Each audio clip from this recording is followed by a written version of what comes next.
बिस्मिल्लाहिर्रहमानिर्रहीम। अस्सलामु अलैकुम। शहरबीन टाइम्स बुलेटिन में आपका खैर मकदम। मैं हूं शेख इम्तियाज़।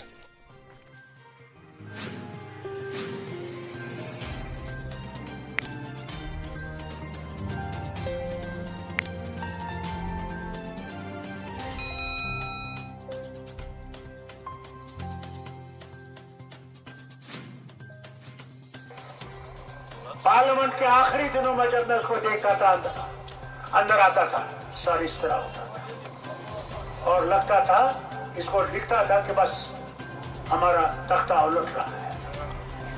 और उस वक्त पार्लियामेंट में हमारे मेंबर ये कहते थे, कई इनके मेंबर, ये जरूर कोई तमाशा करेगा, पाकिस्तान पे हमला करेगा, उससे ये दिखेगा आहा हनुमान जी आ गए, बस कोई और जरूरत नहीं। और क्या किया? कुछ सेकंडों के लिए 3 जहाज भेजे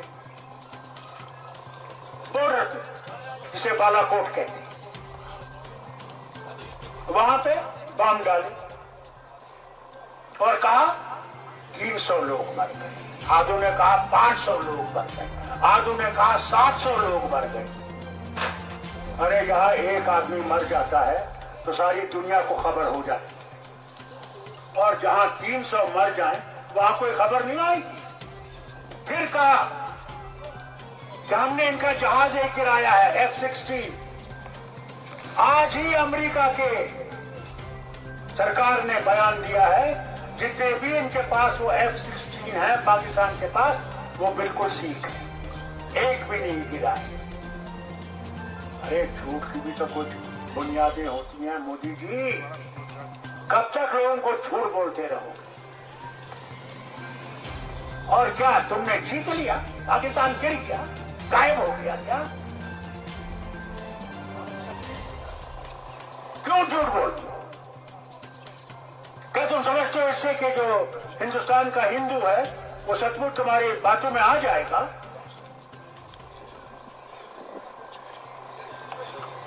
जो भी सरकार कल आएगी दिल्ली में, इंशाल्लाह खुदा करे ये ना आए, वो जरूर पाकिस्तान से बात करेगी और जम्मू कश्मीर का मसला पहला नंबर होगा। हम ये बर्दाश्त नहीं कर सकते इस तरह रहना, रोज यहां मौतें हों। जब करगिल की लड़ाई भी हुई तब सड़क बंद नहीं हुई, मैं वजीर आला था, कोई सड़क बंद नहीं हुई, उस वक्त जंग थी। आज कौन सी जंग है जो इन्होंने 2 दिन के लिए रास्ता बंद कर दिया? क्या हम इनके गुलाम हैं? क्या जम्मू कश्मीर गुलाम है? हम न गुलाम थे और इंशाअल्लाह न कभी गुलाम रहे। गुलामी हमने 47 में छोड़, हमने बादशाह को खुदा हाफिज किया। अब हम गुलाम नहीं हो सकते। हमें डराओ मत, ये मत समझो कि तुम हमारे खुदा हो। तुम न हमारे रज़ाक थे न तुम हमारे रज़ाक होगे। हमारा रज़ाक वो है जो सबका रज़ाक है, वो हिंदू हो, मुसलमान हो, सिख हो, ईसाई हो। में आप यहाँ पे कहाँ से आए हैं? पहले अपना नाम बताइए इंट्रोडक्शन के साथ। मैं वकारज भट्टी जम्मू से और पॉलिटिकल एक्टिविस्ट हूँ। मैं सिर्फ इसलिए आया हूँ, अभी मेरा गला भी ख़राब है क्योंकि हम कल शाम को 7 बजे निकले थे और अभी सीधा ही यहाँ रैली में पहुँचे। हमारा मकसद सिर्फ इतना है कि अगर चाहे ह्यूमन राइट्स की बात हो, चाहे इनजस्टिस की बात हो, चाहे जम्मू आसफा का जब गैंग रेप हुआ, उसका बच्ची का मर्डर हुआ, चाहे मुझे 1 महीने की जेल हो या तालिब को जेल हुई जम्मू में, तो किसी इंसान ने, अगर किसी नेता ने, किसी लीडर ने आवाज़ उठाई, चाहे वो ज़मीन के ऊपर, चाहे वो जिस तरीके से भी मर्जी मीडिया के ऊपर आवाज़ उठाई, तो वो एक ही आदमी था, एक वाहिद आदमी था, वो इंजीनियर शेख था। तो हमारा भी आज फ़र्ज़ बनता है कि जब इंजीनियर शेख बारामूला सीट से लोकसभा में कंटेस्ट कर रहे हैं, तो हमारा ये फ़र्ज़ बनता है कि हम जाके उनकी सपोर्ट करें। हमारे ये नहीं है कि हमारे कहने से लोग वोट दे देंगे, लेकिन चलो अपनी तरफ से मेहनत करेंगे, शायद इज़्ज़त और ज़िल्लत अल्लाह देने वाला है। और मैं चाहता हूँ कि इंजीनियर शेख साहब की जो सोच है, वही सोच पूरे जम्मू कश्मीर में, पीर पंजाब खिता, पीर पंजाब हो, चाहे चनाब वैली हो, साउथ हो, हर जगह में अगर ऐसे नेता हो जाएंगे, हर जगह में इनकी इंजीनियर साहब की सोच वाले हो जाएंगे, एमएलए हो या मेंबर ऑफ पार्लियामेंट हो, तो मुझे उम्मीद है कि इंशाल्लाह जो कश्मीर हमारा जिस मुसीबत में है, जिस तकलीफ में है, तो हम इस मुश्किल और इस तकलीफ से जल्दी बाहर आ जाएंगे। मैं आपको छोटी सी एक मिसाल दूंगा। मैं 1-2 महीने पहले जेल में था, तो जब मेरी बेल हुई, जब मेरी जमानत हुई, तो मुझे वहाँ अपने कश्मीरी साउथ के बच्चे मिलते हैं, नॉर्थ के बच्चे मिलते हैं। मुझे कहते हैं कि वकार भाई आप तो छूट रहे हो, आपकी बेल हो रही है, खुदा का वास्ता है हमारे घर में जाना, उनको कहना कि हमारी भी बेल करा दें। 20 साल के, 22 साल के उन बच्चों के लिए आवाज़ कौन बनता है? उन बच्चों के लिए कोई सियासी जमात का, कोई भी सियासी नेता कभी भी उनकी आवाज़ नहीं बनता, सिर्फ इंजीनियर शहीद के बगैर।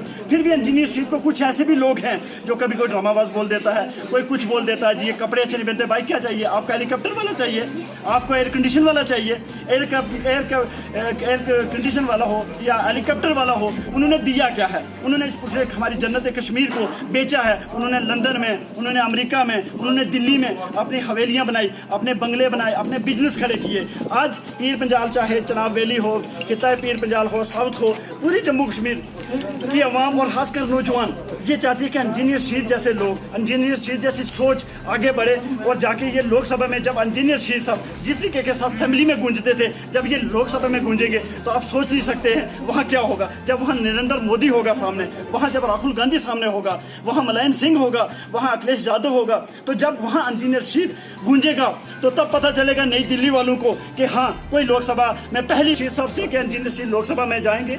जो आज दिन तक जम्मू कश्मीर का 6 सांसद हमारे जीत के यहाँ से जाते हैं पूरे जम्मू कश्मीर से, और कोई भी जम्मू कश्मीर की वॉइस ना है वहाँ लोकसभा में नहीं बना, चाहे वो लाइन ऑफ कंट्रोल में हो, सीज फायर वायलेशन हो। सीज फायर वायलेशन अभी देख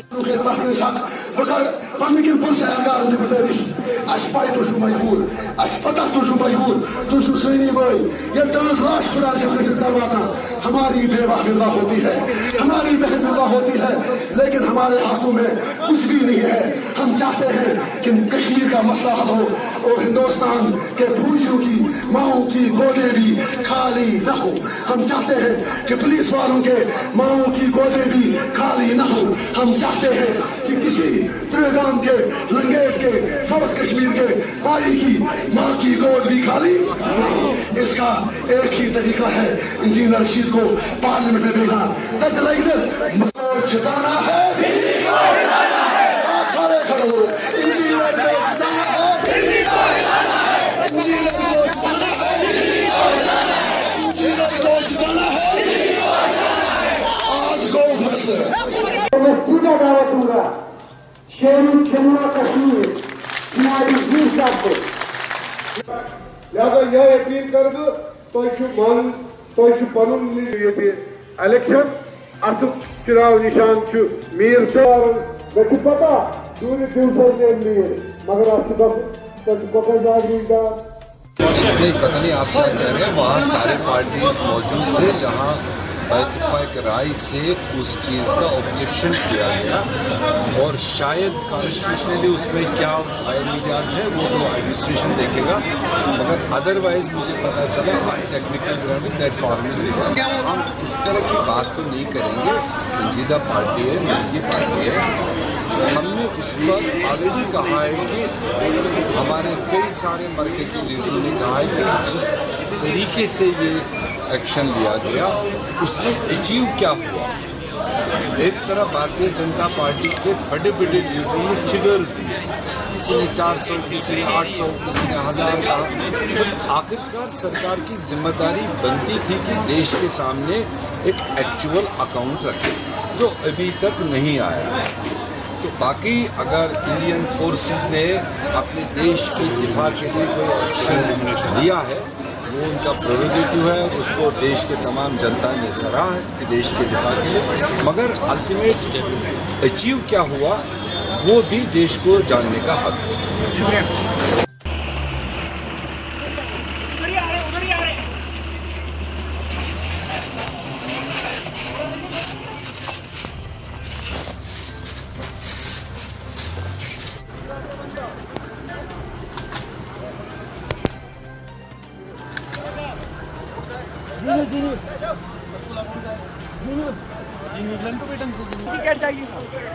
अभी नहीं सारे हैं।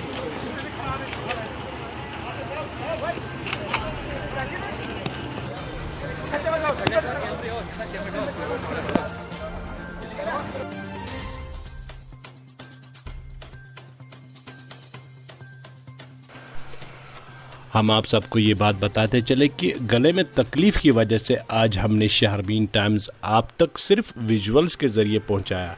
इसके लिए हम माज़रत ख़्वाह हैं। उम्मीद है आपको इस अंदाज में भी न्यूज़ पसंद आई होगी। अपनी राय नीचे ज़रूर दर्ज कीजिएगा। इसके साथ ही प्रोग्राम का वक्त हुआ जाता है। फ़ी अमान।